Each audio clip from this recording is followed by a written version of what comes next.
for a while, everything became so honestly, it just seemed like commercial. Like the production's got to be 100%. The video's got to look like a Hollywood movie production. Like everything's tight and specific. But now it's kind of just back about like the music, the heaviness, everyone coming to shows, hanging out. And like you said, it's cool that the people that are about it are like really about it. Real quick before we start, I just wanted to mention that we do these podcast recordings live on Twitch. It's kind of a cool way for you guys to be a part of the conversation, as well as see the behind the scenes and the uncut versions of these episodes. If you're watching on YouTube, subscribing, leaving a comment, liking the video, all that stuff goes a long way. Same goes for leaving a review on Spotify or Apple Podcasts. We have a striving community on Discord if you want to chat with other like-minded deathcore enjoyers, as well as just staying up to date with everything that's going on with the podcast. Last but not least, if you want to support the podcast, I'll be leaving a link down in the description wherever you are watching or listening on how you can do so, as well as links to everything else that I just talked about. With that out of the way, enjoy this episode.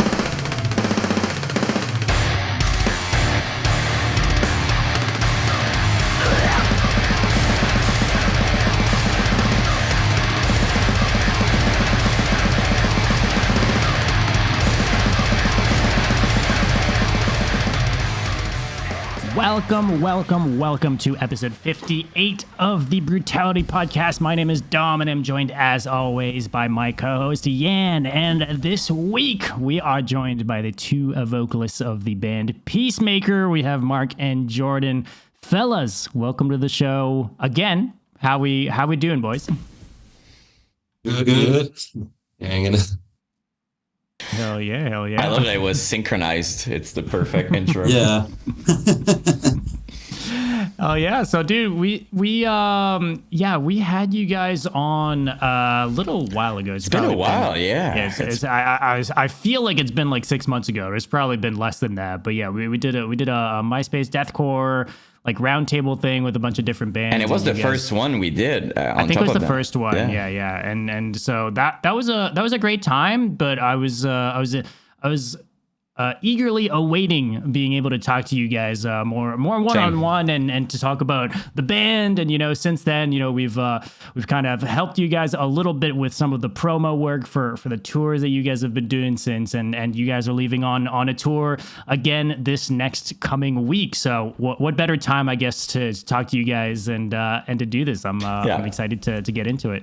And you guys know that I love including your band in my little top breakdowns or whatever I'm doing on Instagram. So we've been keeping up, but ever since we did the round table, the first thing we said afterwards was like, I think it would be very interesting to have like these guys, but like, its own episode that we can really go in depths and really talk about the way we're talking about it. I feel like the round tables are going to become a casting couch.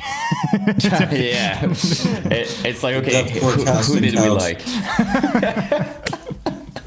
No offense, guys. No offense. Maybe we should rename it at this point. But as much as I love the round tables, it's just like it's difficult to really have each opinion. So it's going to be cool today, especially before the amazing tour you're about to do, right? So it's a good timing, I think.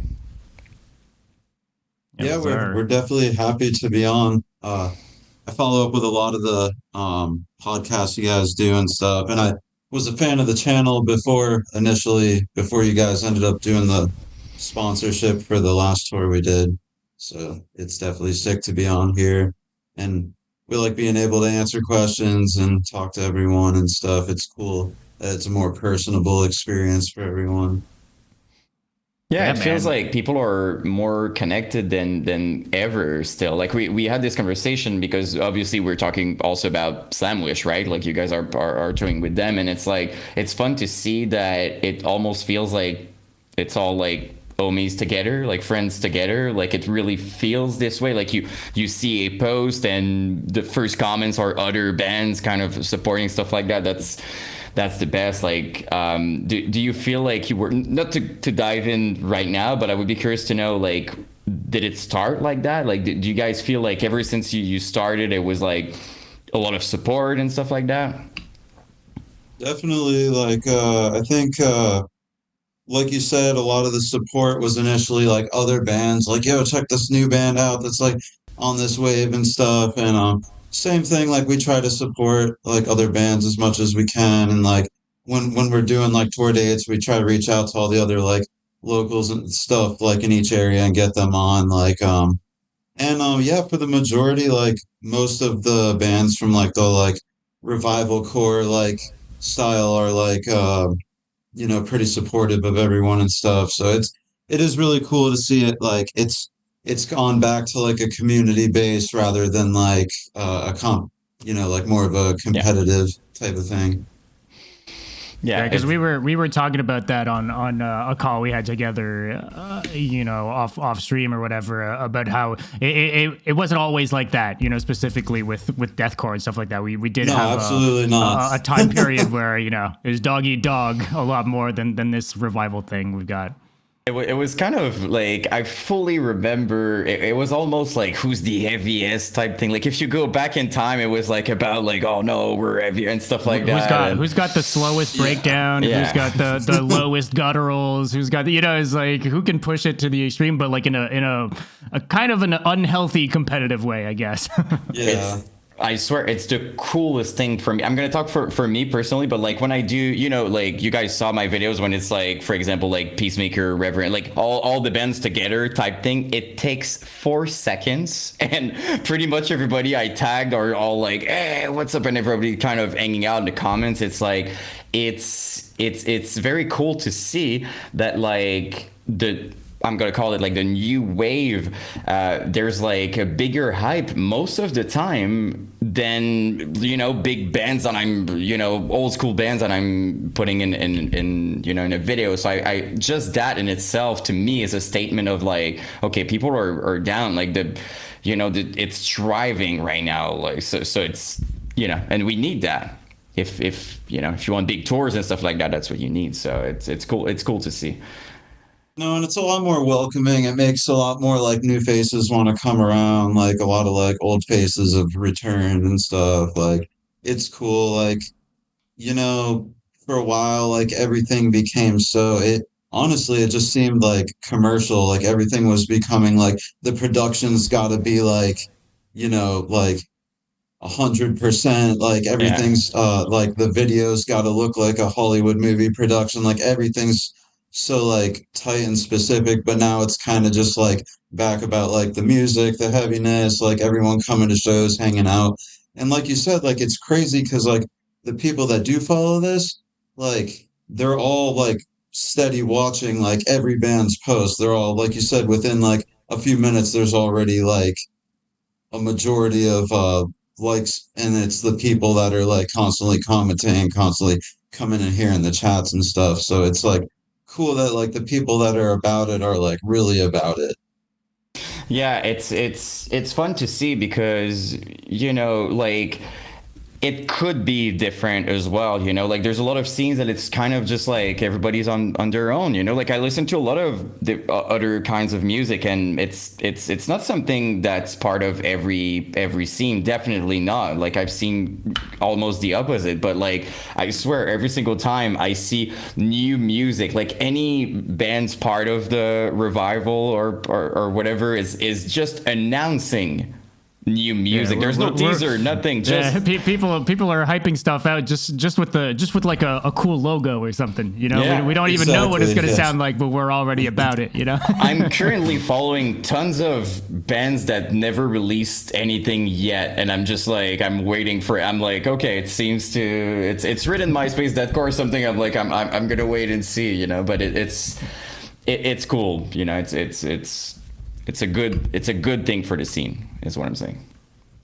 No, and like both of us are well aware that like it was not priorly like that because like you would not be like teasing songs that weren't released yet with no music out and getting like 200 reactions, like both of us have been in like bands in the past and stuff, and it's like, you know, I've experienced it. You post like even with an ad, like, and you're still not even reaching like, and like a lot of these bands are getting just off of organic reach. Yeah, yeah. No, it's actually, it's been cool to see specifically, I guess, some of these newer bands like Socials and stuff, just the reaction.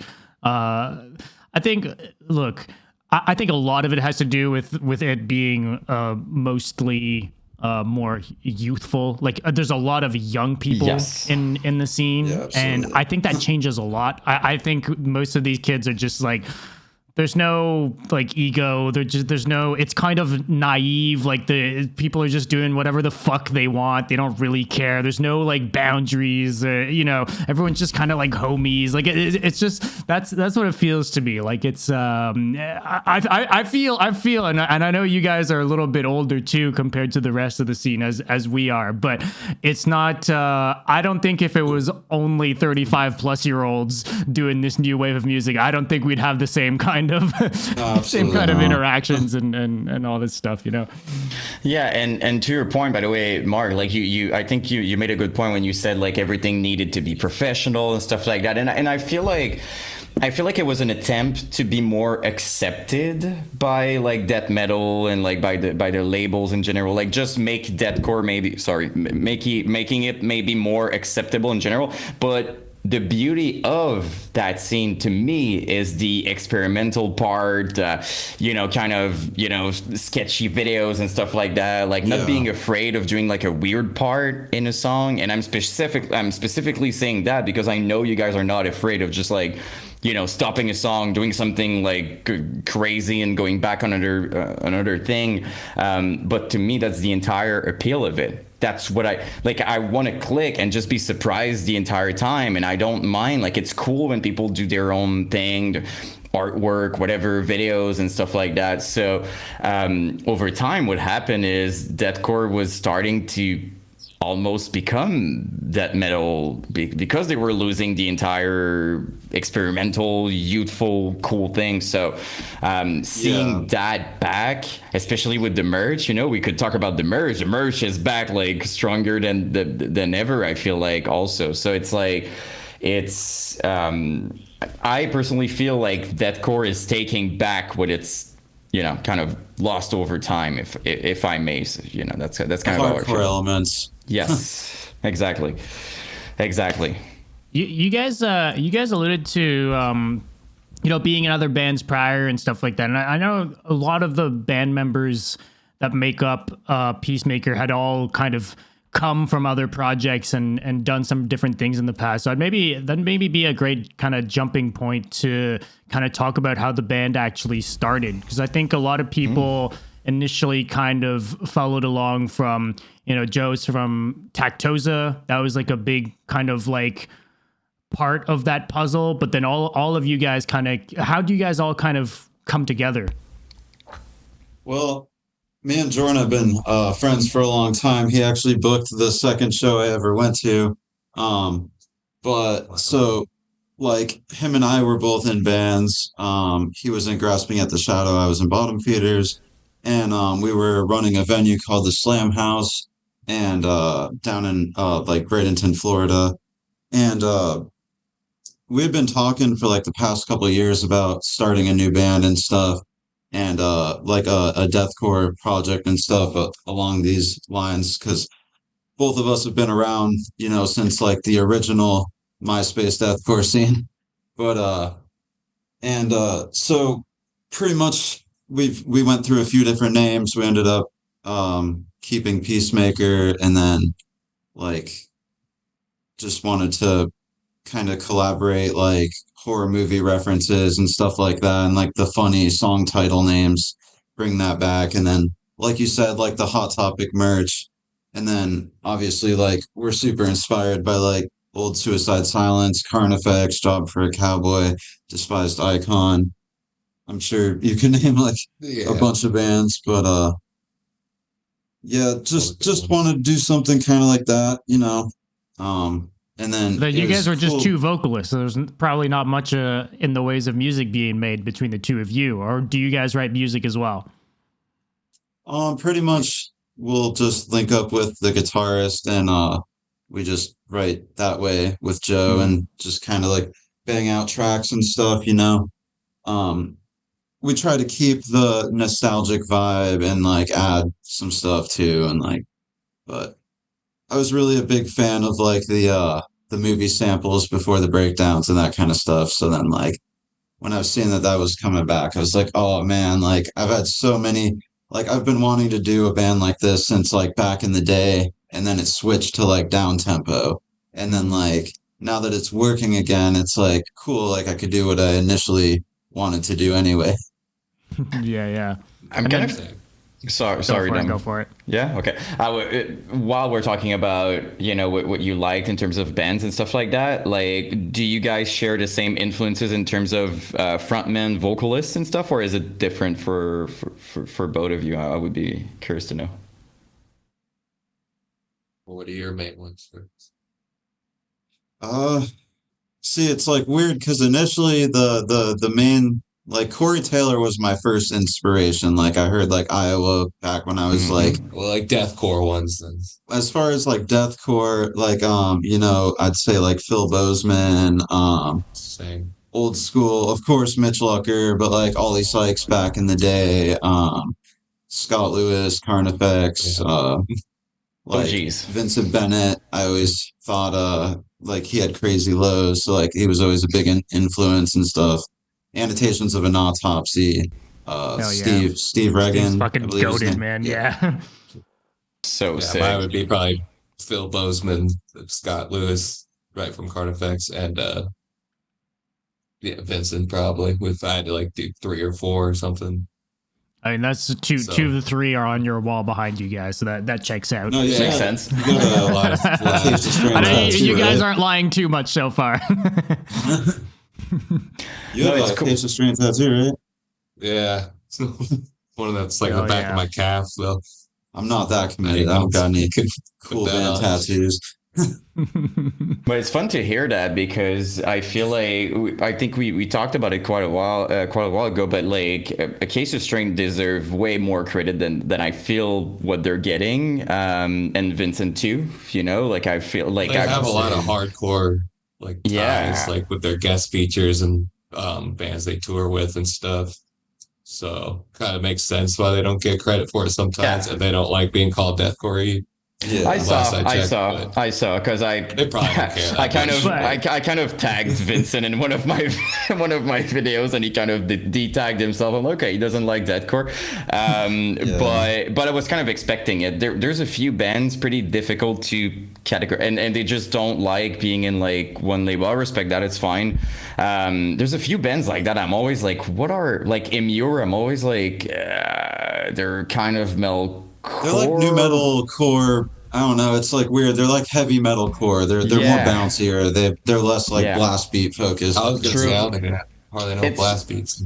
You have a good point though. Like I feel like to call something deathcore, you definitely need blast beat at the very little bit of it. Yeah, you have to. We had down tempo for years that didn't have any blast beats, so it was still kind of considered deathcore. But I think it's always interesting though, like the people that are like, whether they categorize themselves deathcore or not, just generally speaking, people that are outside of deathcore that like us deathcore kids all love, like everyone will point to Travis Ryan from Cattle Decap, and everyone will point to Vincent from the Acacia Strain, but they're like not really, like as deathcore kids will like point to these people, but like they want nothing to do with it. But they like it's inspired really, an entire scene, True. Yeah, exactly. Like the Acacia Strain, it's like so many deathcore kids love them. But I remember I don't know if it was AP or Kerrang, but one of the like big magazines back in the day, like you get at like Books A Million, I remember they had like they were on the front cover and it said, "We're not deathcore." So yeah, I just always remembered. I was like, yeah, they don't like being classified as that. But I always consider them like metallic hardcore. Like some people say metalcore or stuff, but at the end of the day, they're just heavy. And I know I've seen like Vincent say on interviews and stuff, like hardcore is not so much about like what you wear or exactly what you're playing. It's about like the community and like the style and stuff like that. So like I get like what he's saying. Yeah, it's just, I think it's those situations are simply because there's some people in deathcore that don't care much about the hardcore part, or it's the opposite. Like I'm a good example of that. I almost prefer the hardcore parts in general, like in music. I'm all about it. Like the only reason why I don't listen strictly to like hardcore is most of the time the vocals. I love heavier vocals. Like, so if you give me hardcore with heavier vocals and breakdowns, I'm like that's perfect. But I feel like that's kind of what's happening in deathcore. It's like, it's not that it's divided, but there's some people who really are about the death and some people are about hardcore. So it's this weird blur of like, are they hardcore? Are they more, and some people definitely, if in their mind they're hardcore and you call them deathcore, they're like, we don't have anything to do with it. Like, I kind of understand from his standpoint, since deathcore was super controversial, and it's like, but it wasn't early on too, right? Like it's easier now to say, like, it's easier for me now to look at a band like Acacia Strain and be like, yeah, they're like not really deathcore. If you compare it to like Lorna Shore, you know, right? Exactly. But back then, like 2002, 2003, 2004, when deathcore was starting, everybody sounded so fucking different. So it's like Acacia Strain fit in with all the other weird bands that were just like kind of death metal-y hardcore bands, you know, like there was a ton of that sort of stuff, right? So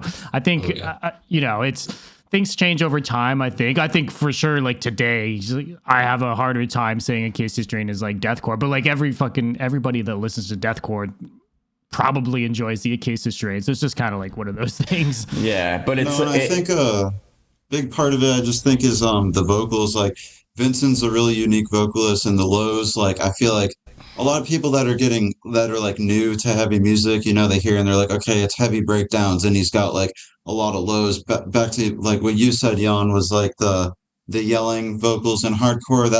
That's typically what you hear when you hear hardcore. There is like Jesus Piece where it's like more lows and stuff, and there's other bands like that, but those are the bands that I can fuck, that I get into, you know, like I heard Jesus Piece for the first time. I was like, oh hell yeah, this fucks.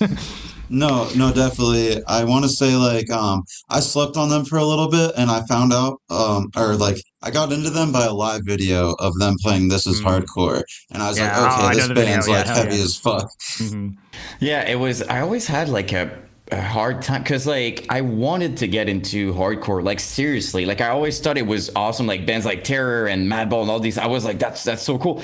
But I would hear like the vocals, and I would be like, yeah, I was used to freaking hearing like Mitch Locker and all these. So if you give me like the yelling, I'm like, it doesn't do it for me, for example. So like I kind of always wanted something like Acacia, right? Like something just full of sick breakdowns, you know, down-tuned, but like low vocals, like something the Demolisher and Monsters and stuff that we eventually ended up having. You know, Demolisher, dude. Oh my god! Like I classify Jerome in the same kind of vein, but like but we didn't have a lot of those. Like you know what I mean? Like it was kind of So Acacia is like closer to that, I feel like. Oh yeah, for sure. So no, honestly, like when I was real young, I wasn't super into hardcore. What actually got me more into hardcore was like my later teenage years, when like Villains, Barrier, like all those kind of bands started coming up, and then I got more into the yelling vocals, and then like I started like checking out other hardcore bands and stuff, and then like because the vocals had like grown on me a bit more and stuff. Well, like you said, it was an interesting switch up, like going from like highs and lows to more just like yells or like mid range and stuff. But once I kind of like got it, like I was like, it's more just like pure anger and emotion rather than like technique. That's when it like kind of grew on me and stuff, and I started getting more into but now like I like the yells and stuff. Like there's some that, you know, I'm kind of like but like there's other bands that like I'm like I actually like really like their yells. No, same. I agree with that, by the way. Like the emotion part, that's something that I kind of learned over time too. Like there's certain songs I would be like, yeah, but it works, you know, like it's still, it's heavy in another way, if that makes sense. So like I get it, and it's a different scene as well, you know what I mean? Like we would ask these people, like those vocalists, what their influence are, and I would be surprised if it's deathcore, you know what I mean? Like it's another scene. So I get it, but I always felt like there was I wouldn't say like a market, but like a niche for hardcore with deathcore vocals over it. I was like, that's just like that's kind of what I vibe with, and as you said, it's kind of what we got with Demolisher and all those. Mm-hmm. The tough guy at deathcore that we had for a minute. No, it's cool. And then honestly, what was funny, like to take it back to Jesus Piece, but I think the vocalist's name is Aaron, but he said on an interview I was watching that he actually like grew up with like I believe he said Job for a Cowboy and like some other deathcore bands, and I was like, okay, that makes sense why you have like a really solid low range, you know? Yeah. But they do, even with like some of the breakdowns and stuff they do, like they'll throw in the dissonant chord like breakdowns that only deathcore bands do, and I'm like, oh hell yeah, I'm here for this. Yeah, and it's crazy as shit when they play live. And it's always been like a big part. If you think about it though, like if I'm talking about like the Spiced Icon, look at those guys. They always look like hardcore dudes if you pay attention. So that's what I always kind of like. I vibed with deathcore because it was different in that way. Like I'm not saying it's just because I saw how people were dressing, but it's just it was a blend of like different stuff that stands out, you know. Like you would see people looking like, look at Frankie from Immure, you know, he didn't look like a death metal dude at all, despite Icon either, like Vincent, all these people. So that to me it made it more special that it was so different, and just like there was no look special for you, hated by all, you know, like all these bands that like didn't fit into those respective scenes, you know, like it's not for like despised fit into the hardcore crowd, you know. So it's like no, Alex was telling me that like it was rough in the early days. Like he got, you know, they would get on a stage and they would play with these huge death metal bands, and the entire crowd would like boo, and like which to me is just like that's the most immature thing I've ever heard in my entire life. It's okay if you don't like what's playing, but like all together, oh no, get off stage. You cannot handle like just like a few minutes of something you're not like go take a beer, go smoke a cigarette. A lot of them are like heavy elitists, but it changed, I think, on that part, like a lot. Like to be more positive, I think it would be rare today. Like I'm not saying it doesn't happen. I would be surprised today with all these crazy tours. Honestly, a lot of death metal bands are like, you know, taking deathcore bands out and stuff. It is really sick to see. It was more just like back in the day, but like I know what you were saying. Like a lot of the early deathcore bands, like they just looked like straight like tough guy hardcore dudes, or like every so often you'd see like the dude with long hair and like camo shorts, but we talk about that. It was the cool for Suicide Silence. I think it's the best example. You had metalheads and you had the perfect deathcore icon right in the middle. You know, you had Mitch in the middle, who was, I don't want to call him scene or something, but like he was like deathcore, and all the metalheads in between. It was just cool, you know, to see. You would find a new band on MySpace, and sometimes it was like a blend. Like look at King Conquer, all tough guys, no swoopy hair at all, just like tough guys. So I enjoyed that. Like if you go, not to throw shade to death metal, I think it's an awesome scene as well, but maybe there was more of a consistency there, you know. Like it's kind of easy to tell, okay, he likes death metal. In general, it's a bit easier it's like you go on YouTube and death metal channel, pretty easy to tell. But deathcore was just like all over the place, like from someone who looks emo to another one who looks like he's in a gang or something. So that was that's what like drew me into it more and stuff. I was listening to death metal and shit before that, like in like 2004, 5, 6, and started listening to like extreme genres and shit. What were some of the bands you were into pre-deathcore? I'm curious. Oh yeah, good question. What I was into?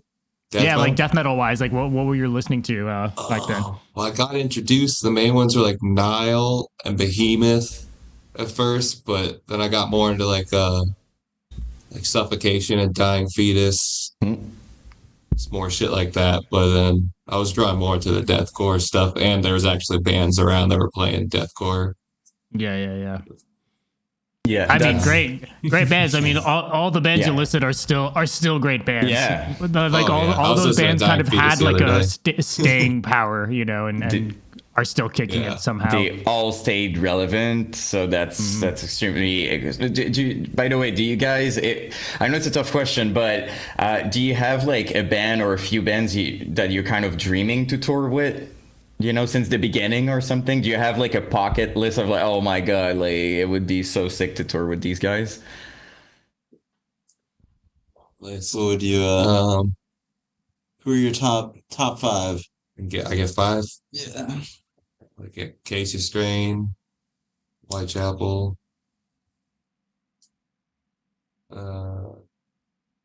Chelsea Green would be cool.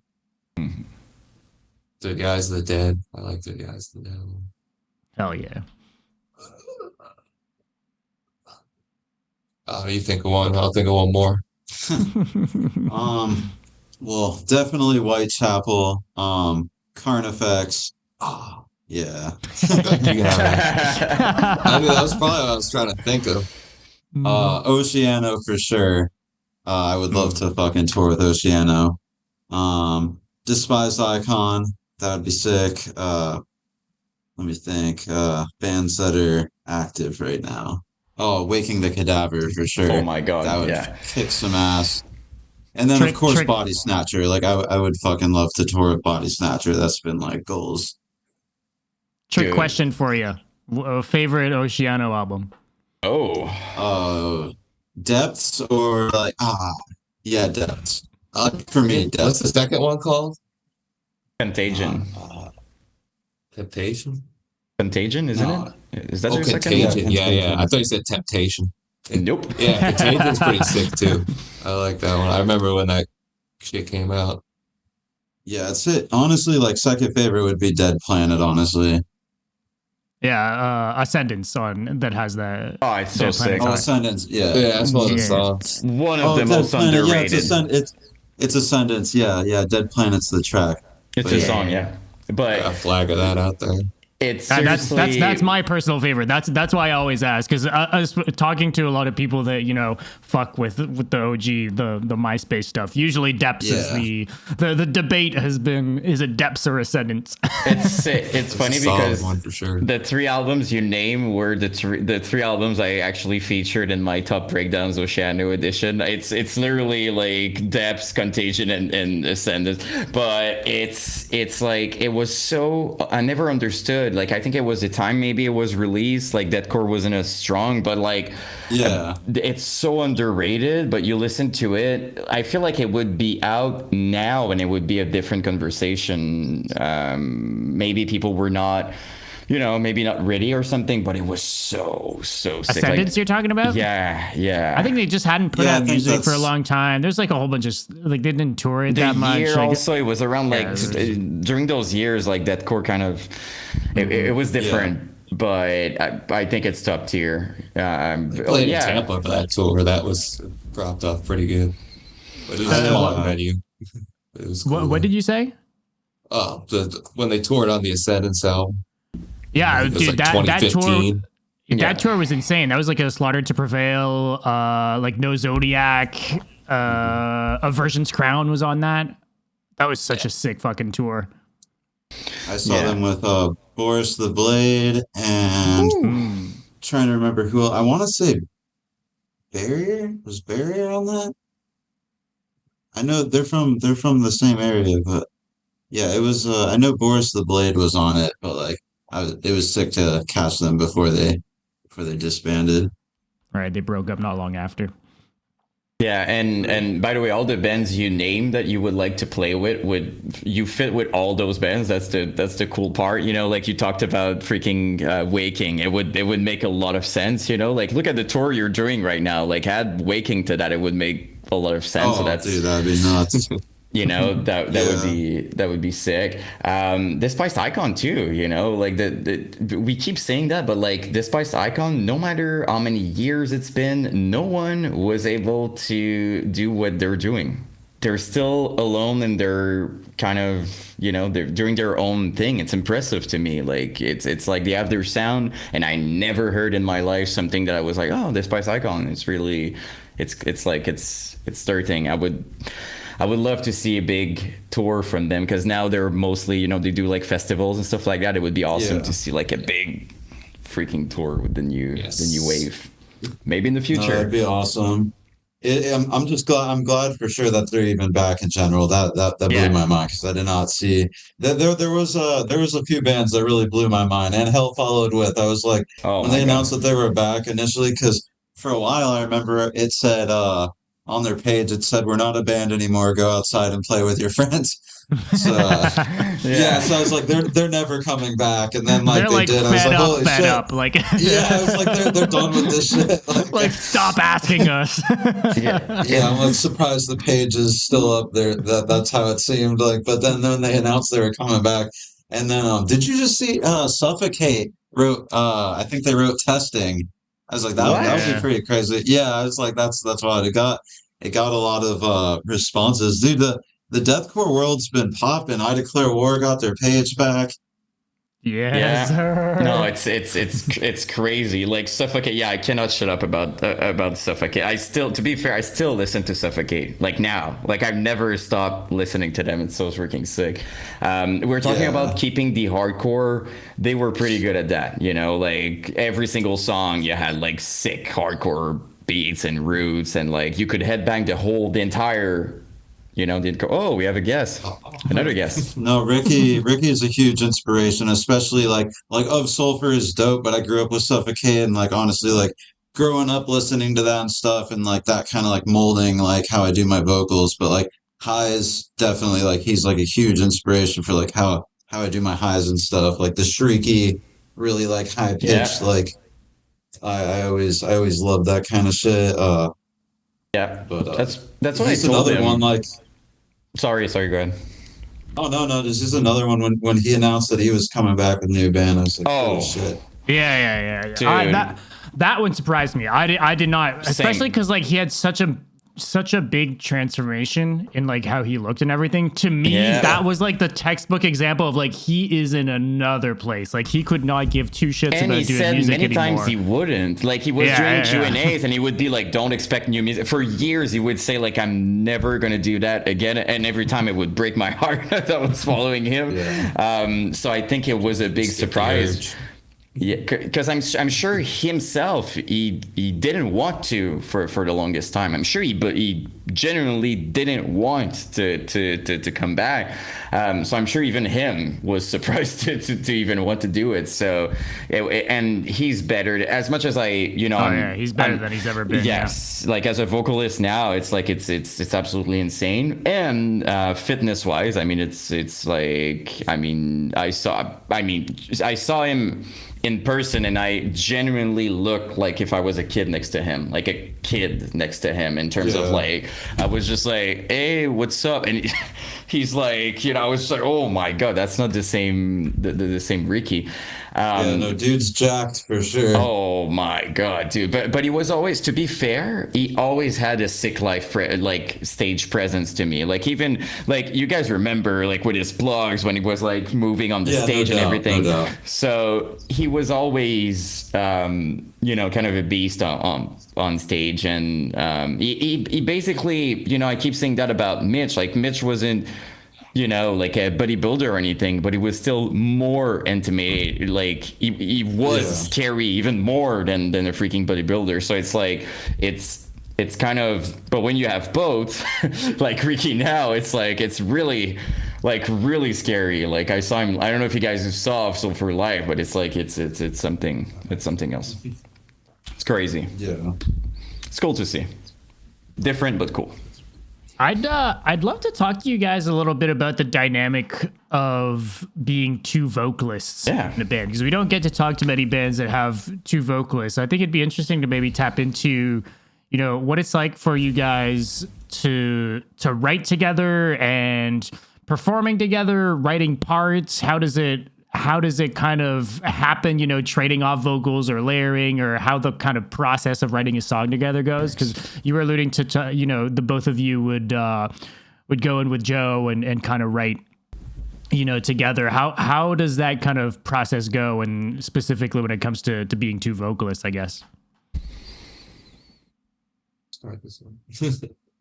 Well, a lot of times, like, we write a lot of the lyrics like priorly to having the tracks and stuff.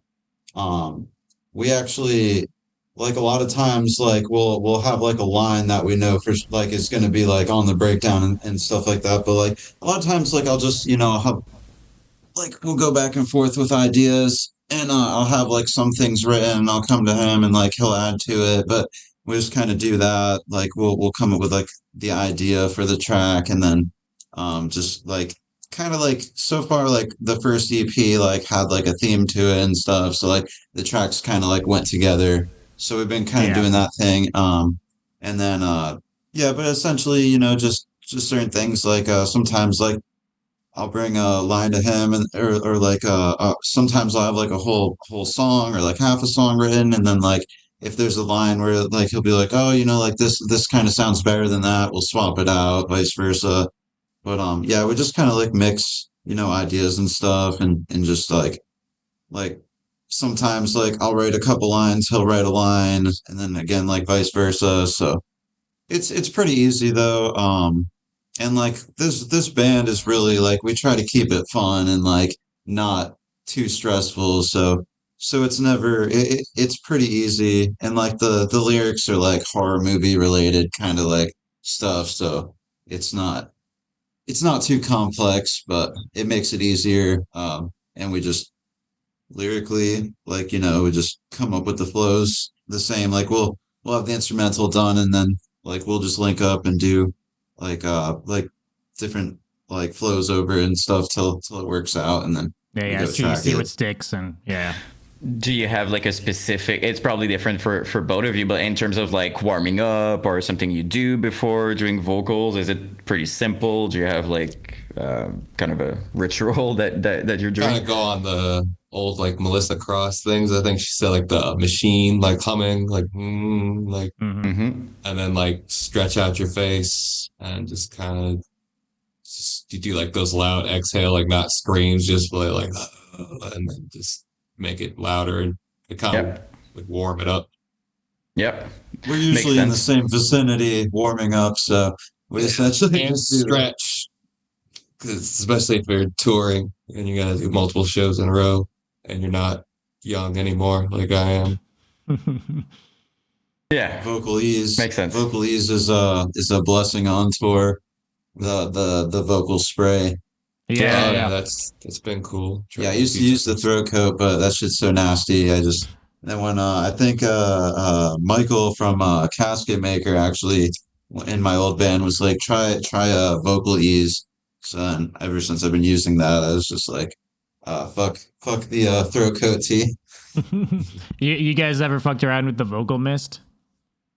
Like those machines that people have been using now, the kind of inhaler things, the warm fog shit. A lot of people have been doing that. Never used that. Jeez, I just drink room. It probably helps, but I've never used that. That's what I do. I do the hot water. Yeah, that's all. I just room temp. I'll just drink it for like a couple hours and like after the show. I'm the absolute worst when I do vocals. Last time I did vocals for my last track, I was literally drinking coffee. That's probably not the best thing to do. But I think you're right with the it just makes sense. Like I don't think if you scream, obviously if you do vocals for a while, like our bodies are not necessarily designed for just like screaming all the time. So like warming up is probably the least you can do just for, and you notice that you sound better too, right? Like if you warm up and you prepare it, like I don't know about you guys, but like the more you do it, the better you sound most of the time. Like you do when you're fully warm up, you feel it. It becomes almost like easy to nail what you want to do, as opposed to just going in and just like hoping that it sounds good, and yeah. You ever try to do a low when you haven't done vocals in like a week? It's just like doesn't come out. Yeah, right. It's pretty funny actually sometimes how it sounds. So I think there's nothing to lose with warming up just properly and just like doing it before. It's a service you're doing to yourself. But I love asking it because it's always different. It seems like it's always different for every vocalist. So it's always a good thing, especially for people watching. If you're doing vocals, help yourself. You guys alluded to you guys alluded to the horror themes, and that's something that even with the branding of the band and everything is something that I was immediately drawn to. Everything that's got to do with the surgeon and like the surgical equipment and the crime scene stuff. Like I don't know, it's cool. It's cool when a band kind of does a whole, I guess, like a type of universe around the music more than just the music itself.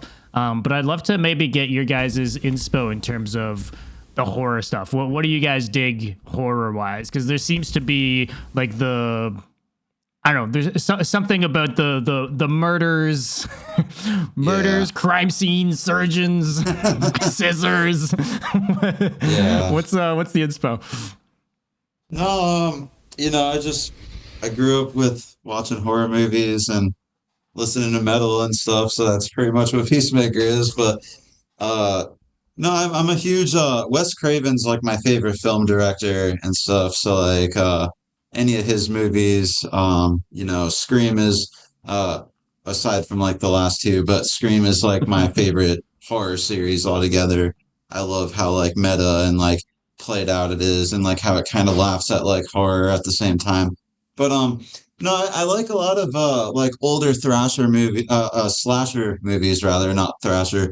But yeah, a lot of older slasher movies and Friday the 13th, Hellraiser, Nightmare on Elm Street, like all those kind of films, and more so than like the modern horror, honestly. And that's why like with the music video, like I wanted it to kind of be like a B grade horror movie, and that's why I was like, oh, so we'll have like a villain that's like doing something like heinous and stuff, like, but we don't want it to be like too, like with the music video, obviously YouTube will only let you have so much blood and guts, but like a lot of it's like up to the imagination and stuff. So like it cuts before it shows any like real intense gore and shit. So like, and that's what I always appreciated about like older horror films is like nowadays, like with like Terrifier, like I appreciate it for sure, but like it's so intense with like the gruesome kill scenes and stuff. Where like back in the day, like they actually showing it, yeah, and it's like back in the day, it was like it left a lot like open to the imagination, which I thought in a way made it scarier, but not to knock that kind of horror or anything, but like yeah, just that's kind of what I was going for. And then like with like some of the song titles or even like some of the lyrics hidden in there, like I try to put like little innuendos that like you probably wouldn't catch unless you're like a like horror fan, Yeah, I think, as you said, I really agree with that, by the way. Like, I think it's underrated to just let people figure stuff out or picturing it in there. Because you cannot meet certain expectations. So sometimes people imagination makes it, you make it better than what it ends up being in the entire scene that they're showing you. So I'm not saying to do that all the time, but I feel like it's a good thing to do, especially with horror. Sometimes just to leave it as just like you're almost more troubled to imagine what would happen, So I think it's clever. And for the YouTube thing, I think it kind of sucks a little bit that it's limiting in that way, though. Like sometimes I'm about to watch a video and there's this warning and I'm expecting something crazy and I'm like, there was nothing in that video really, just like it was pretty normal, So, but it makes sense, big platforms. It's just how it is. It forces you to go around, type thing. So. Yeah, I know we had to I believe there was like parts we had to cut out of the video though to make it a little bit more YouTube friendly. And initially, because we released through BBTV, and I remember they were like, if you can just like tone it down a little bit. But I mean I wanted the music video to be very like a slasher film. And then like we worked with Todd, and he's done a lot of amazing videos, and pretty much like he was able to like just everything, the lighting, the angles, it really like feels like you're watching a horror film. So, and you know, like we have some new stuff coming out, so we'll be keeping that vibe going. Still keeping the horror. Oh yeah, absolutely. Hell yeah, that's cool. So some Spencer's asking about the haunts, but I'd be curious too. Do you mind talking to us real quick about the stuff you do around Halloween? Yeah. Yeah, we just wrapped it up. Jordan helps me with it quite a bit too. He just got married actually though, so that is true. Congrats, congrats man. that. Congrats. Thank you. Mm-hmm. Yeah. But yeah, this year he wasn't able to quite as much, but he still helped out a good bit. But yeah, I own a haunt. It's called the Phobia. It's been last year was the first year I did it professionally rather than like at a house or something, and then like this past season we just finished was the second year, and then but we've been growing it, trying to build it into like a bigger like scream park type deal. But yeah, I've been, you know, making like horror props and like masks and that kind of stuff since I was a kid. So, and then I think that obviously like plays a factor into like Peacemaker and stuff. But yeah, just like it's basically like a smaller type haunt, and It's like a path that you kind of like go through, and there's like stuff that happens along the way, right? That's kind of like like what kind of goes on. Yeah, exactly. There's like different rooms you walk into and stuff. It's basically like diet Halloween Horror Nights, but we're working on getting there. There's other ones. There's like Screamageddon and stuff like that. I know Johnny Plague from Winds of Plague. Yeah. I know he does a lot of stuff like that as well. So I was watching that episode, but yeah, it's like that, and you know, there's like different rooms and sets, and then you go through the woods and that kind of stuff. But Actors and the whole thing, right? yeah, exactly. Yeah. Do you feel like sometimes people that, you know, are, you know, fans of Peacemaker kind of discover what you do with the hunts, like from the music and vice versa? Does that happen a lot? Like you see people kind of like one thing bring to the other type thing. Does that happen a lot to you? Not a lot, but I have noticed on the page randomly, like I'll see people from like other states and bands and shit like followed the page, and I'm like, huh, that's funny. Like I appreciate it a ton because especially because it's something like if you're not in the area, like you're never gonna probably go to. So like, but even following the page helps and stuff. So, but we just hit like 1,500 followers in this past season. We had like 1,200 plus people walk through, so like it's getting bigger. It's growing from like last year. We had like somewhere between like 800 and 900. So it's cool to see. No, it's cool. I just think then, it's like I just think it's interesting because it's like such a tie-in to Peacemaker and the themes of the band, right? I think maybe that's just like ultimately because you guys are just doing yourselves like genuinely, and that's just like a part of that, like that's just a part of your guys' world, right? But I don't know. I think that sort of stuff is cool because then it's like larger than just like the band. You're like fully immersed in like the whole horror thing. It's funny because it's a bit meta because we got Jeff from Backbend, which they just released a music video that Jordan's actually filling in on. But yeah, he was the surgeon in our music video, and he's actually in the haunted house like every year and stuff. And then we got Dennis, who was the previous drummer for my old band Bottom Feeders, and he's in a new band called it's Nosebleeder.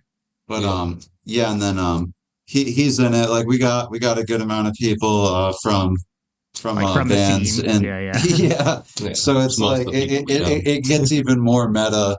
And then funny enough, Todd, almost completely unrelated, Todd who filmed our video ended up showing up to, and then was just like, "What? It's you guys?" Like, oh wait, he didn't even know. That's so yeah. good. Yeah, he was like, "I know that you do a haunt, and I saw this, and I thought maybe." He's like, "But I didn't expect to see like all you guys here and stuff." And yeah, and he's it was connected funny. with like all these people in these bands too, so it's just kind of like, Yeah, hey, it was like this weird like circle back like experience, but it's like, you can't scare me. Get out of here with your costume. I know who you are. yeah, no, it is pretty funny. That's cool, but you must have been pretty busy, man, with the tour coming and that. Like we were talking about that, like, you know, when you know, when I learned that it would be you this week and everything, I was like, oh my god, you know, Halloween and like the new tour and everything was. I'm guessing it was a lot. I didn't ask before because I knew that was the vibe. You know, I was like, no, we'll wait till after Halloween. The two major hurricanes didn't help either. Like, yeah, that was evacuated. Crazy.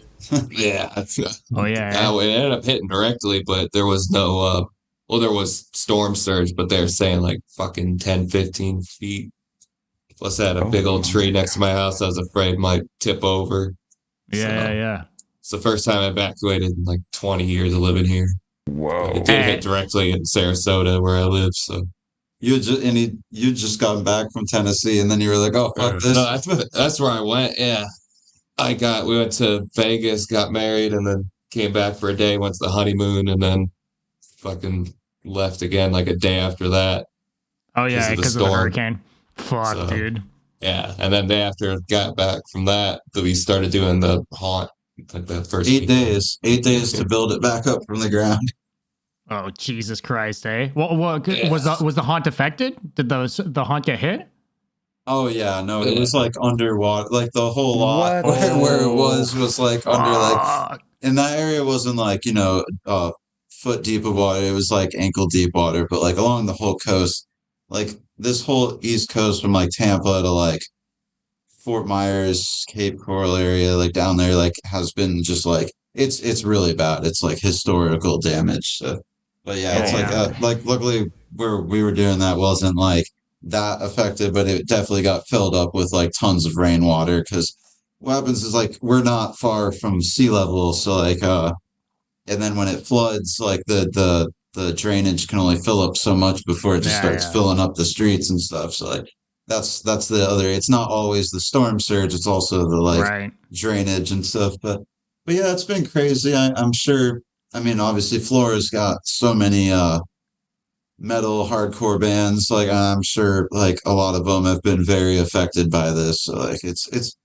definitely unfortunate, but it's also great to see everyone come together. Like everyone's been helping each other and stuff. The army has even been here, like with assistance and like food and all that stuff. So it's been really cool, like to see after something like that.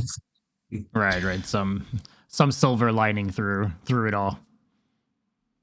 It's insane. Yeah. It's a kind of thing. It's like it's movie level type thing. You know what I mean? It's the kind of things that like you see and you're like, oh, you know, that's exaggerated. You know what I mean? Like you're watching a movie, you're like, oh my god, that would be bad. But like when I saw that, it was like, okay, we're there. You know, like there was a lot of checking in online. You know, people would do stories saying we're fine and stuff. It was, and also by the way, impressive that you were able to like, you know, build it back, work on it. Like it's you know, a lot of people would have been like, okay, you know, like it's we'll do it again next year. Fuck this shit type thing. Yeah, unfortunately, I there was many points, of course, in that because I mean, like there were nights where we were out there till like 5 a.m. Like me and everyone that was helping, like rebuilding it. But there was many points where I was just like, I'm about to just like. like drop this for this year, but unfortunately I kind of rely on it, so but there's so I wasn't really able to cancel it this year, but it was a blessing that it even happened, honestly, in that time frame. So but and then despite that it grew, and you know, still got more people and more. I think there's like, you know, there's the experience of doing it the second time. You'll be even more ready and more ideas for the next year and stuff too. But compared to just not having done it, you know. But yeah, dude, all that's pretty intense. Your guys' homes though, fine. or did you guys get hit too? Overall, I got a couple like pieces torn off the front of my house, but and then just nothing major. Our carport got messed up, but the house didn't really get damaged. The carport, the what do you call it? The porch got like messed up and stuff, but it was honestly kind of old. So like our our landlord's been getting a new porch built and stuff. So it could have been a lot worse. So nothing to complain about. At least, like it's Yeah, after seeing what like a lot of other people have gone through, like I'm just like if our porch, got tore up, it is what it is. Like at least we have a place to live. We'll deal with in. that. Yeah. Yeah, exactly. Yeah. You guys book a lot of your own stuff. You guys are very DIY kind of all around. I'd love to maybe talk about that ethos. Have you guys always been that way with the band, booking your own tours and just, doing a lot of your own stuff? Pretty much. I mean, with this band, since the beginning. But he's done it with bottom feeders a lot. I've done like little runs and stuff with some of my other bands that we've self-booked. Yeah, I mean, the first handful of tours with bottom feeders. The first bottom feeders tour, our friend Zeke Murphy actually booked, and he's still killing it in Orlando. He books at the venue called The Spot. I know a lot of packages have gone through there recently, but and then pretty much the tours from there forward, I booked, and then didn't someone like rip out the toilet at The Spot like last week or some shit like that?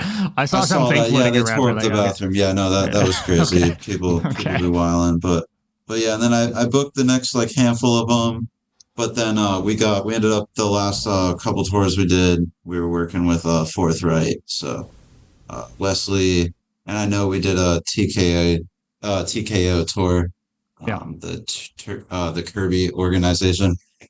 But I know we did a tour and then for them. So, but pretty much for this, we've just been doing it DIY. We have enough of a following online, like when we post flyers and stuff. So like it's been no problem getting people out to shows. And like honestly, sometimes it's awesome to work with promoters. Other times it's a hassle. So like, and I mean, he's been booking shows longer than I have, but I've been booking for the last 11 years as well. We both ran a venue.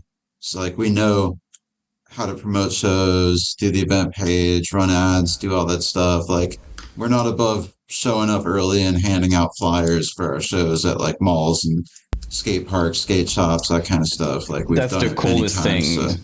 But I just want to say that I think it's underrated because I don't remember when we talked about that, but to me, for example, like a band would do that with me, and I feel like even if it wasn't even some things I usually listen to, I would be like, you know what, let's try it. It's tonight, it's here, and you instantly have a connection with that person instantly, like the second you did that. Sure. It's always been wild to me. Like I get the drag of selling pre-sales. Like trust me, I get it from both ends. Like as a promoter and as a musician, but like at the same time, and a lot of people may disagree with this, but like I always thought it was cool because it's a way to get new people that wouldn't have even checked your band out to check your band out and support you by getting a pre-sale from you. And then like, they're really going to see the headliner, but now they're probably going to catch your set too, because like you said, you were more personable. You talked with them. Like I miss back in the day, like I remember people be walking around malls and stuff, like in bands, like back, there'd be a group of kids hanging out in front of the malls and stuff, and people would be always trying to sell pre-sales to just random people and it would work. Like I remember people driving miles just to drop off pre-sales. They sold I know he's sold a ton of pre-sales, probably more than I have. I've sold quite a bit, but I mean, he's been at it longer than I have. But yeah, like it sucks, but it's also like you said, it's a way to be more like personable with people, and then they're like, oh, okay, like they're actually a cool person, so I'll go check their band out, even if I wasn't going to before. Like I might come just to support. Yeah. Great, great path to being a car salesman later on. Yeah, no, but it's, I mean, it's something to, especially, you know, to kind of cold go up to someone fucking random and be like, especially, hey, do you want to now, go see this random thing you have nothing, you know nothing about, you know? It's even more intimidating now, I feel like, because back then it was kind of, you know, before phones and stuff like that, it was kind of normal to just go to someone and be like, hey. Now just someone is approaching you, you're like, what's happening right now? Like, what's what do you want? Avoid eye contact at all costs. I don't know you. Like, you should see me if somebody like rings the bell here. I'm like, I'm not waiting for anything. I'm not waiting for Amazon. Like, what's this? Like, I'm looking by the window. Like, things kind of might be me too, but like things definitely changed. But I don't know. I think it's cool that you still, you know, that you still do it. I would be surprised if every band is doing that. You know what I mean? Like, I think a lot of bands just, you know, they show up, they do their things and stuff. Like, this extra connection must be pretty rare. I think a lot of people take it for granted now, maybe, you know, it's like, you know, we can just do stuff online and, you know, just get booked on something and things will just happen. Right. There's like, I think a bit of people just expect it now. But you know, you got to put in the work, especially if you're anywhere like starting out. At least if you want to do things, right? You could not do any of that and stay at home and not play shows, right? But if you really want to do the thing, you know. Yeah, there's bands that maintain internet success and probably make like a good amount off it that don't even play shows. But like if you're trying to like actually be out there and like do the life, you know, and tour and freaking constantly be posting content and all that, so then you like really got to stay on top of it. But it's you know, like, because there's Infinite Annihilator where like they don't play shows, but they probably sell so much merch and like their streams are just always up there, and they're just anything they post or anytime they decide to drop music, it's gonna blow up. But then there's like other bands where it's like they just got to stay on top of it, grinding, or they'll lose the momentum and stuff. So, well, I think bands, like, you know, like you mentioned Infinite Annihilator, and I think, or like generally speaking, just people that quote unquote have it easier, you know, being online bands or whatever. Like those exist, but those are like anomalies, right? Like if anyone's starting a band, like their blueprint shouldn't be like Infinite Annihilator's success, right? Like that's not normally how a band starting out is gonna get out there and is gonna be able to promote their music and or play shows. Just blows up more than normal. And that's cool. Like more power to those people. And you know, sometimes it's a talent thing, sometimes it's not. Like for whatever reason, these things do happen. But those are the exceptions. Like you can't. I feel like a lot of people maybe take those examples as like they think that could happen to them and will not put any effort more, you know, and just kind of expect maybe that to happen. But, you know, if you really want it, you got to get after it. I feel like it's so different too in terms of like, I don't want to call it a product, but like in terms of like kind of bands that you have, it's a complete different experience to be like an online, just, you know, selling merch and stuff like that. Like I feel like it's not even the same thing. Like it's awesome, don't get me wrong, like I'm the first to be waiting for what they're doing and stuff like that, but like as a band, like I feel like most people, when they start a band, it's with the intent of playing it and you know, doing shows and stuff like that. So that specific model, like relying on, you know, doing viral stuff, because if you look at Infant, it's also not random. Like they did stuff, you know, like they did funny stuff back then. They were clever with how they would do it, you know. They were a meme page. They did more memes than they did music for a bit. And look at the musicians too. They know what they're doing too, you know, like they're great musicians as well. So like there's a lot of elements, I think, to it. Like I'm sure some people look at that and they're like, oh, I'm gonna do it. And yeah, I mean, there's a lot of things to consider is what I'm saying. You saw the Infinite Annihilators doing the MSF album. Yeah. Yeah, that's gonna see, like back in the day when I was like initially into deathcore. Honestly, it was like probably a few years in, but I know Aaron used to do the drum videos and stuff, the drum covers, Yeah. and yeah, and then like that's how I knew who he was from watching him on YouTube. But I knew that like they were doing the like MSF band with Alex from Black Tongue, and Yeah. I saw that he commented actually tonight that he was going to be watching. So if he's in here, what's up? But Yeah, yeah, Alex. no, Yeah. it was dope to see that they were bringing that back, and with new production, that's going to be really heavy. Oh Well, yeah. it's already out actually. Oh, It's great. is it yeah, out? yeah, it's out. Okay, I've been really tied up this past month, but I'll have to check that out. It came out like a week ago. It's still Oh, it's still okay, new, sick. but yeah, they Okay. announced it and put it out pretty quick after. But dude, I mean, they've yeah, Alex has got a ton more shit that's coming out. That's with that's with Aaron too. Some old Okay. bringing back a lot of old stuff back from the dead. That's I'm sick. excited for all that stuff getting Yeah, a man. fresh painted coat and new ideas. But it's true that it's impressive though. Like I feel like Infant, like active or not, has the same hype. They could stop doing. They could just like be there. For the longest time, it was just like I would still see people commenting on their last Instagram post, and it was long ago. But people would just be like, "Hey, when are you dropping stuff?" And they Yeah. wouldn't do anything, but it would still and sell merch and do stuff like. Look, I would bet good money that they're one of the bands in deathcore that still to this day, and throughout the years, have sold like the sure. biggest numbers in merch. I'm sure. I'm No sure. doubt. Sure. So of many it. kids rock their merch, dude. It's crazy because like back in the day, like we used to watch and play shows with Dickie when he was in Misanthropic Tyrant. Like that was his first, and then he was in Dealey Plaza, Abiotic for a little bit. And then seeing him being like Infant Annihilator, Scumfuck over the years, like it's been crazy. And then now Necrogoblicon.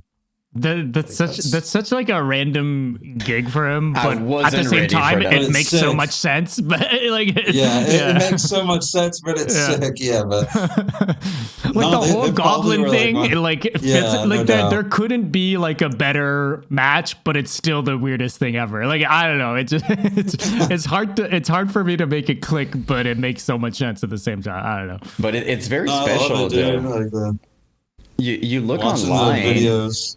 Sorry. Yeah. Oh no, you good, you good.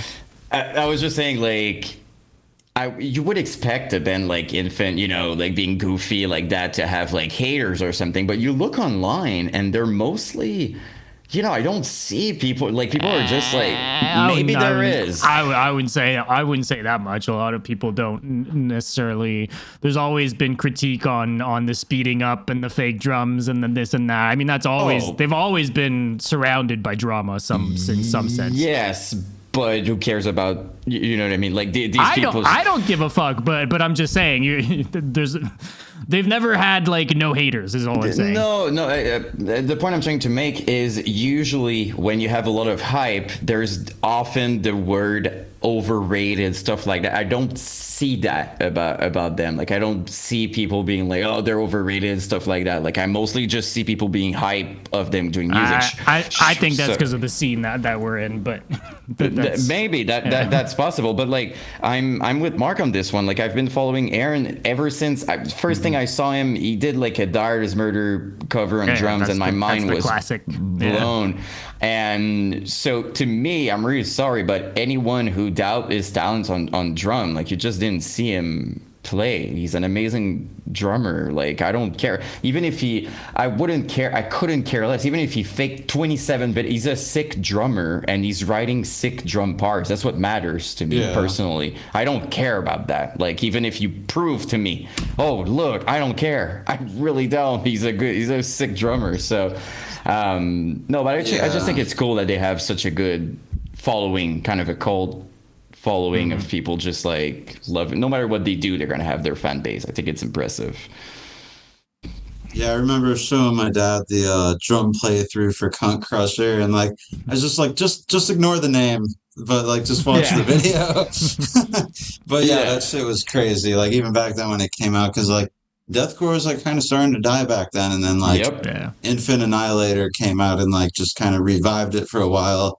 it still kind of went away for a bit, but like it is sick to see that like just all this stuff from back in the day is coming back, and like old projects you never thought would ever see the light of day Yeah. again. Like they're being brought back, and some bands are coming back to the full extent of touring and new albums and everything. It's a band crazy. like Jerome coming back Yeah. absolutely Yeah, blows like, my what the mind. You know, fuck? they're like a band that probably played like 5 shows. You know, like They dropped 4 but they're songs. back in 2024. I'm like, okay, cool. You know, like Elijah remastering that album, like what? Mhm. Like nobody saw that coming. Like it's insane. Dude's been off social media forever. Like nobody was expecting that project to ever come back, and then they Dude. post their remastering it.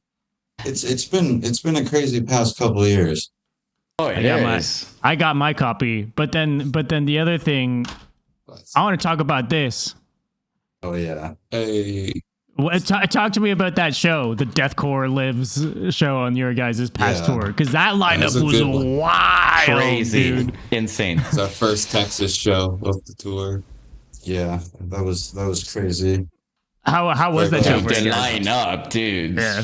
Like, No, it was fucking packed, dude. There was easily I don't know exactly what the head count was, but I mean I want to say there was like 250, 300. I don't know. It was packed, man. Like Mhm. the whole venue was packed, the whole outback area was packed. Like it was wild, and every band fucking crushed it. Literally from the opener to till we played, like every band crushed it. There's a lot of video footage of that night on YouTube.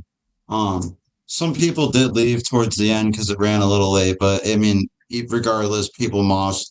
It was wild. And then I remember him and I went out back to smoke a blunt at one of the tables, and like we're just looking around. It's like, dude, it's crazy how many like younger kids are like coming out to these shows right now. Like back the past like maybe 8 years, like it's been like our generation, that's it. And it was like just no new faces, nothing. But then like seeing all these new bands that are like a lot of them are like high school kids and stuff, and they're like out here, getting freaking 200-300 likes on their posts on Instagram and stuff. And then like same thing, like 200-300 kids coming out to their shows. That's what's reviving this, is like it's half the old bands coming back and then half the new bands bringing all their friends out to shows and stuff. But it's just seeing it is like back in the day when like you'd look around, you'd see, hundreds of kids at shows, either at skate parks, pavilions, whatever. And Dude, it's the just, randomest fucking places that's to play the coolest shows. thing, though. Like the alley show and all that stuff. Like I'm like, okay, that's that was the coolest thing about MySpace, right? Like seeing like these house shows and stuff like that. Yeah. If I'm honest, I wasn't expecting that to come back. Like of all things, I was like, yeah, I don't think we're gonna see like backyard shows again and stuff. And that's. Not only it's back, but there's more people now at these shows that there were back then during like the prime. You see most of these videos, there was like 20 people. Now you look and there's like hundreds of kids freaking mushing outside in the street. It's insane. It's insane to see, really. And a good example of that, by the way, if we're talking about the hype and everything, I think the time we did the podcast, we're not about the numbers and everything, but the time that there was the most people was in Which Divides Us, which were probably the youngest people we had here, are they not? Like, I think they were there. So it tells you that, the hype, like you need young people in a scene to make it thrive. You absolutely just do, because like if it's only the old, don't want to call us guys old, but that's kind compared to them, we are. So if it's just us, honestly, it wouldn't be enough over time. It would just you need someone to pass the like torch on to that at the end of the day. There what? I felt like Unk on that one. Yeah, it's The like 17-year-old. It's like, but you need that. But it's cool to see. Never in my life I would have thought that young people would be into like the MySpace deathcore. I keep calling it MySpace deathcore, but like the OG raw sound Brutal that deathcore. Yeah. wasn't expecting that. Never in my life, you know. Not only that, but they were not around, and they still nailed the sound and the aesthetic of everything. It feels like they were there, and they were. That's the crazy part. So I know it's great. It's wild. It's absolutely insane to see. I'm like, I know me and Dom have talked about that a couple of times, where it's like, how are these kids even like doing this when like, how would you know? You weren't on MySpace. Did you like Google the artwork to see what it looks like? Listen to music, watch old videos. Yeah, it's like copy. It's like that doesn't exist anymore, right? Like if you don't know specifically where to search for these things, you wouldn't even fucking find it. Like some of this stuff isn't on YouTube anymore. It's not like, you know, it's like, yeah, it's crazy. And it's so cool to hear, you know, like we always love asking about influences, right? Like inspiration and all of that. And some of these, you know, young dudes are, you know, mentioning like Mitch and people from back then, you know, and I'm just like, oh my God, okay, even their influence are freaking from, so some of them even mentioned, you know, Dyer, the first vocalist, Brendan, and I'm like, oh my God, you know, he was there for like like, how do you even know about that? Yeah, I'm like, oh my God, so it's cool to see that they completely get it. They just get it without being there. That's the biggest surprise I could have. I was expecting if we would get first of all, I wasn't expecting a comeback, let's be honest, but if we would get one, I've expected it to become like very different, like in a complete different type of way, not this OG, you know, and I'm including you guys, you know, in it, but you were, you know, you were around, like you got it because you were there as well, right? So it's you know, I feel like you guys are kind of in the middle. You're kind of you get it, but you're also you know, hyping it with the young people, and you've been around. Yeah. So I would be curious if you see yourself like that. But I'm guessing since you've been around for a while, you probably give advice, and you're kind of probably trying out to not, I wouldn't say help, but maybe guide some of these young dudes. Do you feel like that happens sometimes? Yeah, a little bit. Yeah, like, well, you know, if people hit us up or whatever, have any like need pointers for anything, of course. And then like as far as like getting them on shows, like it's funny because like again, like to reference like just how there's like a lot of new faces and stuff. It's like the band Restricted, like we got them on, they actually hit us up to see if they could play our Tennessee show on the last tour, which was at a community center.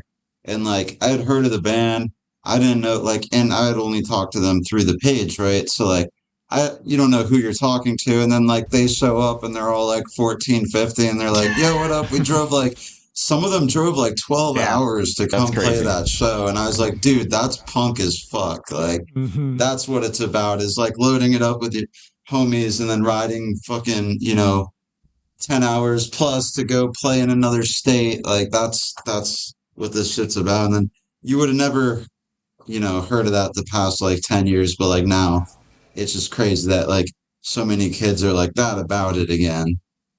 No, it's cool. Shout out Restricted, you know, like they're, first of all, they're a huge supporter of what we do as well, right? Like they're very often there, or like they're in here. They're in here. I see them. Yeah. Yeah, so, I always see them in here when I'm watching, commenting and stuff.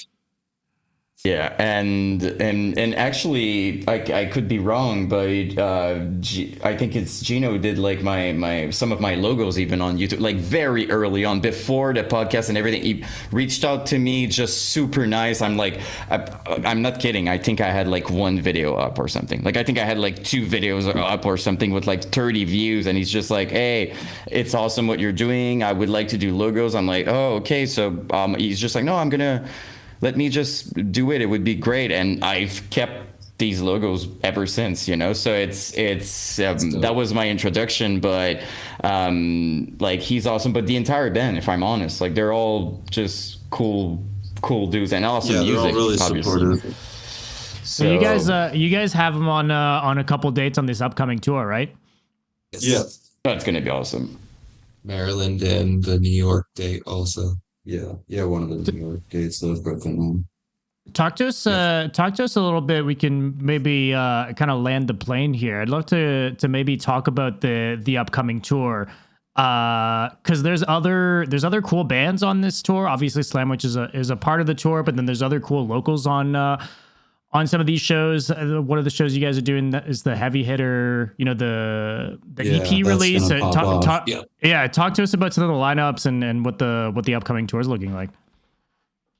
Well, two of the dates we got Lilith's Demise. It was supposed to be more dates than that, but the hurricane kind of like messing things up with this tour, unfortunately, with venues and things. But yeah, we got Lilith's Demise on the benefit show for the tour, and then the Heavy Hitter album release show. So that's gonna pop off, and then like you said, we got Restricted. Then like a lot of the I saw we got Disposed on one of the lineups, and then I think that's North Carolina or Virginia rather. Yeah. What's the lineup on that? The Heavy Hitter one is like a stacked lineup. That one has Lilith's, right? Us, Lilith, Slamwich. It's like Execution Complex. Yeah, Execution Complex. I just pulled it up.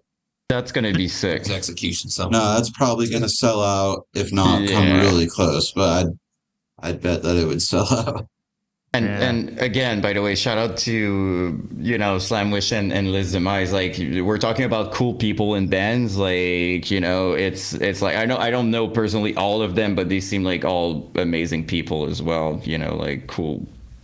Amazing, cool vibe and gnarly live. For people here listening who can make it to that show, please go. That's going to be sick. Absolutely. Yeah, we've known David from Lilith's Demise for a while. Literally about to bring that up. Yeah. Yeah, from like way back, like 10 plus years ago. Oh, wow. From both the different bands way back then. That's yeah, if you want to check out some OG deathcore, check out And the Kingdom Fell. That's his old band. Okay. But And the Kingdom Fell. Okay. You're taking notes, Dom? I'm taking notes. I'm Googling this. You know I'm going to forget it. Perfect. Thank you. I got you. Yeah, he's doing everything, because if he doesn't, I'm forgetting everything. By the way, another band that I want to do a shout out real quick that I feel like it would be so sick if you played with them live is I'm not gonna mispronounce it, but I Saw God, oh, whatever. Of course, yeah. That would be so I love these dudes. I've been talking to to them quite a bit, and I feel like both of your styles together live with. I don't know if you did actually. Did you? Play with them? Not yet, but Zach's the homie. I've known Zach for a while. He was in a band called Strangers, and I know he was in Thus Spoke Zarathustra. We're friends with them. We hope to do some stuff with them eventually too. So. Oh yeah. But I've known Zach for a long time. He's always supported amazing what I do, person. and I've always supported him too. So we would love to do something with I Saw God, and really we're not we're out here trying to play with as many bands. We're down to play with whoever. We're not gatekeepers, or any of that kind of thing. You seem excited to, you know what I mean? You guys are just going for it, it's cool to see different lineups too, as much as Slam Wish, for example, for me they're a bit more slam and stuff like that, but it still makes sense, so it's cool to see different kinds of lineups as well in the revival, different kinds of bands together. It's cool to see as well. Yeah, their whole aesthetic is kind of gore in general. Yeah. The videos. It was an easy pick. I was I definitely want them on this tour. It's the other type of surgeon is their vibe. Mm-hmm. Yeah, and or I guess them it's more like the butcher, the butcher and the surgeon would be the two bands. No, I was watching their live videos and shit, and just watching how they play, and just some of the things they say before songs and stuff. I was okay, I fuck with this band. But their music videos were dope, all the gore and shit. I was all right, I'm about it. But I know they had toured with our friends at Nine Dead, so again, I've known Blake for years. Blake used to be in Silent on Fifth Street, so and I mean they stayed the night at my house back in the day. So but when he joined Nine Dead, we've always been keeping in contact about playing shows together. And then once I got Peacemaker going. They flew down to play our first show actually. Wow. And yeah, so and then I saw that Slamwich had toured with them, so I was like, dang, we should hit them up. Like their shit's sick, and then they were about it, so it worked out. But and they actually helped quite a bit on filling in some of the dates for this tour, so it's been awesome. I'm sure that's it's cool gonna because pop off. they're like Massachusetts area, right? They're like further up from north. Boston. Yeah. Oh, that's it. Yeah. So Based out of Boston, at that's least. cool because you guys are doing the full East Coast, but at least both bands, like they're coming. You guys are coming from different places. You guys are probably going to draw different in like all across the coast. Go to each based on other's, that. territories. Yeah, exactly. That's always like in an ideal world, it would always be like that, right? Exactly. Yeah, and again, like I talked with them on a video call like a couple weeks ago, and they were saying I believe they're just driving straight down to Florida for that first show, and I was like, damn, that's savage as fuck. But that's when you know you're like about the life. If you'll get in a van and drive, 10 plus hours to play a show or to kick off a tour, then like you're cut out for it. Mm-hmm.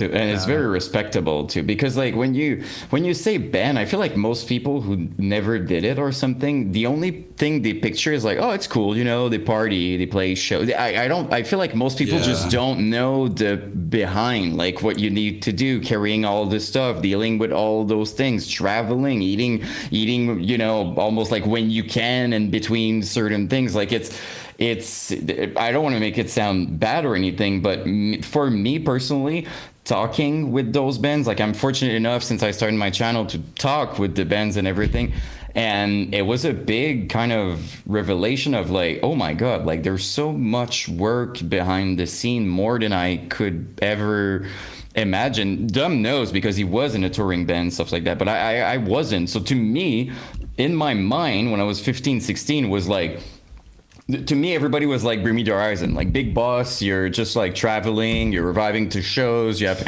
AC. You got the limo full of dudes that carry your gear up the stage, up the stairs. Like, the life, don't have to do nothing.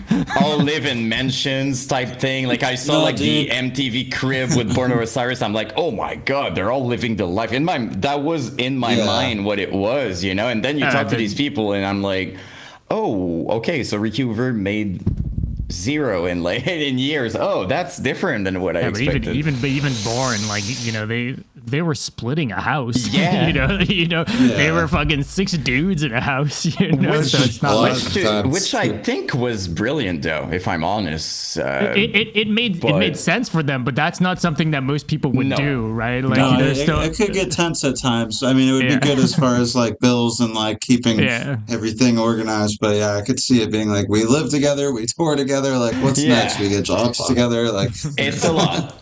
It's definitely a lot, but I remember thinking it was awesome. Like they were showing like their crib, everything. That'd be like great. For someone like me, for example, like 15-year-old who wants to do music, I was like, okay, that's you're like the life. That looks like the dream. It's like, it's like my worst nightmare personally. Yeah, and then I do the video about Born Over Cyrus, and I see these interviews around the scene, and I see the actual van, and I'm like, oh, that's not, no disrespect to them. I just like on the opposite. I respect them a lot, but I was like, oh, okay, so that's not the Bring Me Horizon, life that I kind of pictured. Of course, if you mention like, I'm pretty sure Suicide Silence, they were probably, comfortable. There was some bands probably more comfortable, but pretty much all of them still started like that. Still did it. It's very rare that you don't go through that. Like, correct me if I'm wrong. Like, I feel like you have to go through the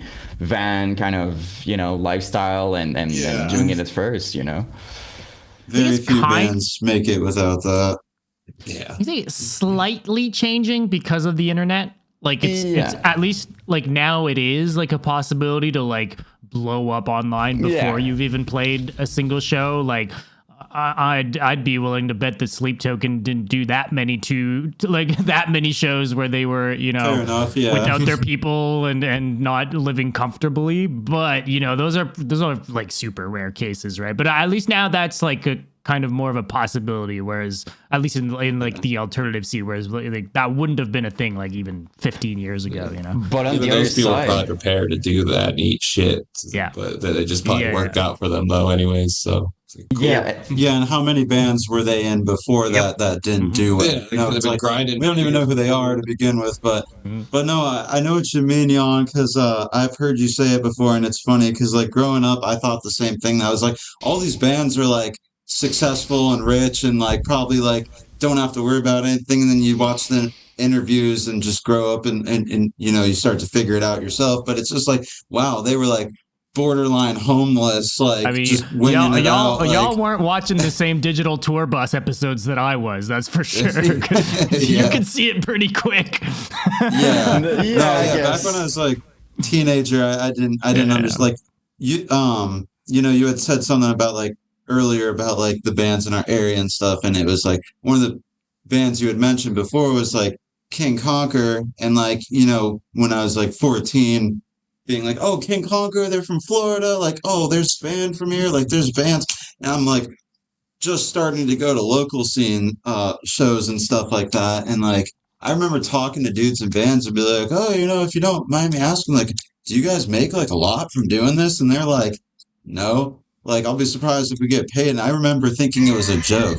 Like, I thought they were just like, dude, of course we make money. Are you kidding? Like, and then I was like, you know, 14. So I'm like, not really getting it yet, but then I was just like, wow, you guys really don't get like paid, or if you do get paid, it's just like, hey, like a $5 like buyout enough to get by. yeah.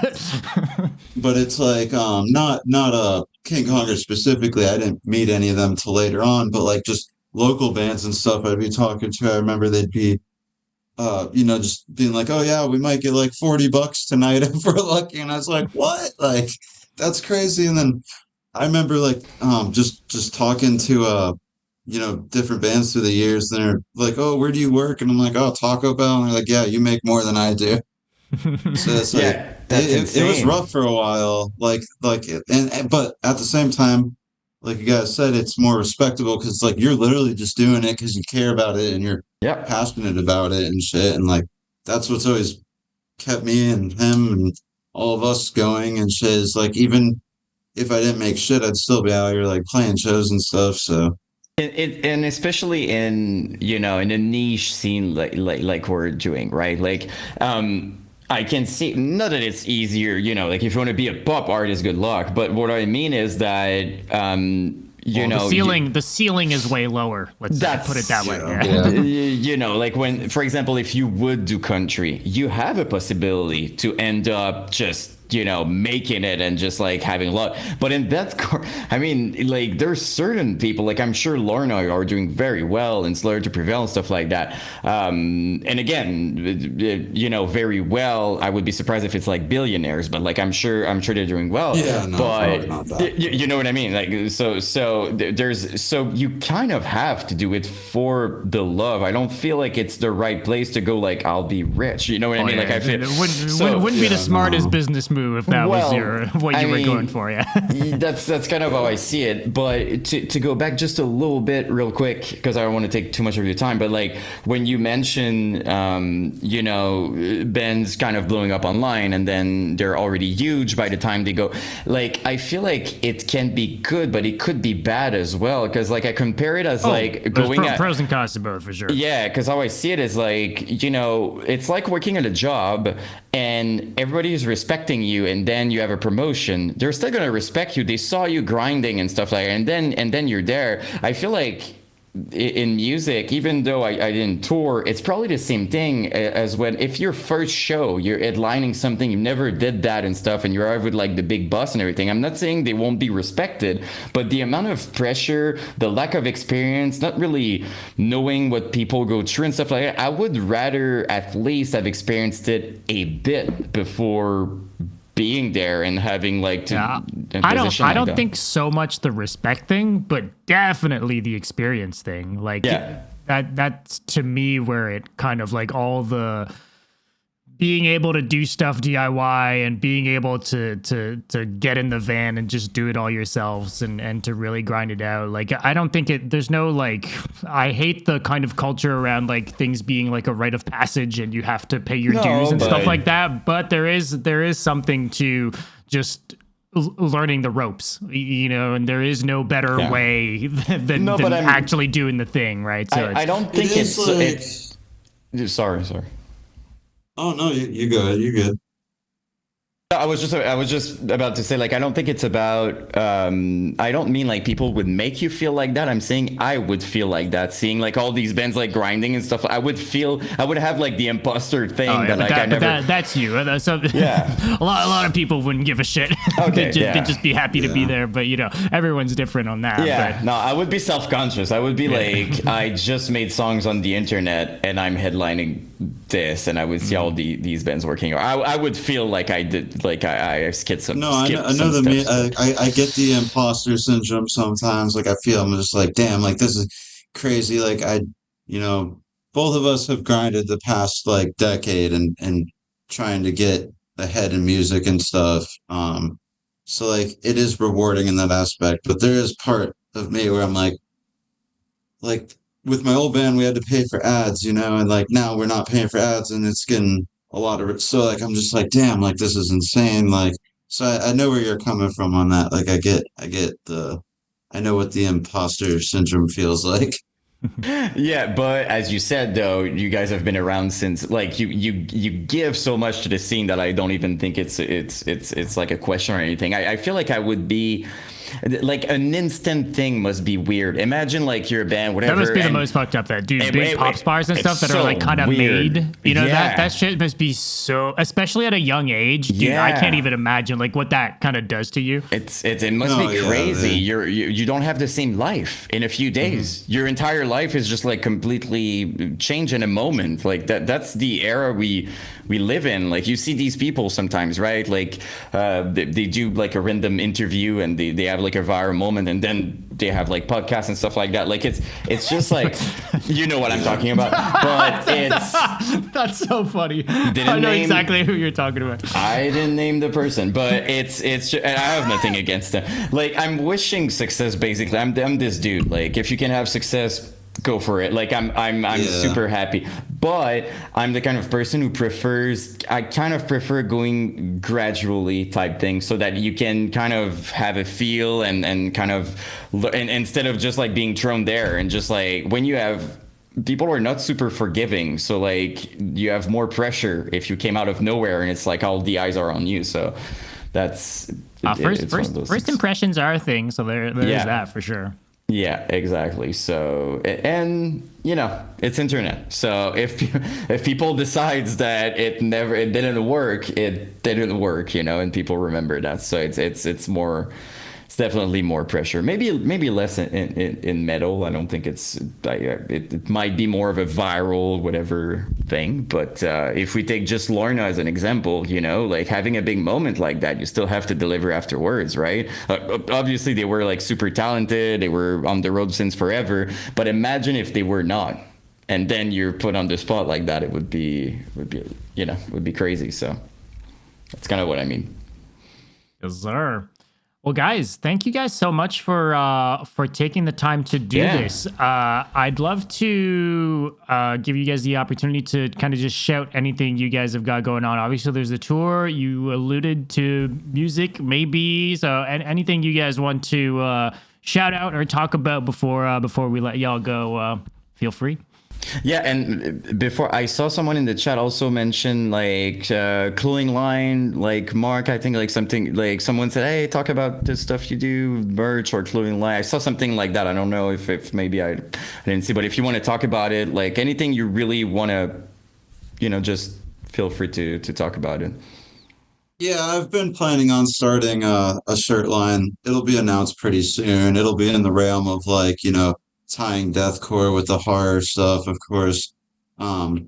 Particularly centered around like slasher, and I want to do like slasher meets like I guess I should say like I'm doing, because it's pretty much in the process already, but like it's slasher meets like old school Hot Topic MySpace deathcore Oh merch, that kind of stuff. A lot of blood, guts, and gore, of course. I want to do some like horror icon references, that kind of stuff. But yeah, and then like I eventually want to like progress it to where like we could sponsor bands and that kind of stuff, and like maybe like shows and tours or whatever. But yeah, it's just something fun to do on the side. But I know aside from that, we got some new music coming out, and we got some surprises. We've confirmed some pretty cool features that you guys will be seeing soon. So Oh we got a yeah. lot in store. But yeah, the train is still going full force. We're not planning on slowing down or changing nothing. It's the same style, just heavier. It's just gonna keep getting heavier. I think it would have been surprising to see you guys, come up with like something like with like cleans and whatever. I would be like, oh my Yeah. god, okay. We bust out a K-pop single. Oh my god, yeah, that would be surprising. No, but Hey, K-pop it's cool. with breakdowns. I'm sure there's a mean, market for yeah. that. I'm sure. I'm surprised if it's not already something somewhere. I mean, but we got baby metal is somewhere along those Yeah. lines, but yeah. Damn. We'll have to do doo-wop. We'll be the first doo-wop deathcore band. There we go. yeah. No, but it's cool to see, guys. Like, there's definitely a lot of hype around every single time I mention you guys, or there's a part of something you do or whatever. Like, I see so many comments of like, oh, Peacemaker. So, Yeah, it's been cool to see. Yeah, it's a good indicator that you're doing things well. So it's awesome.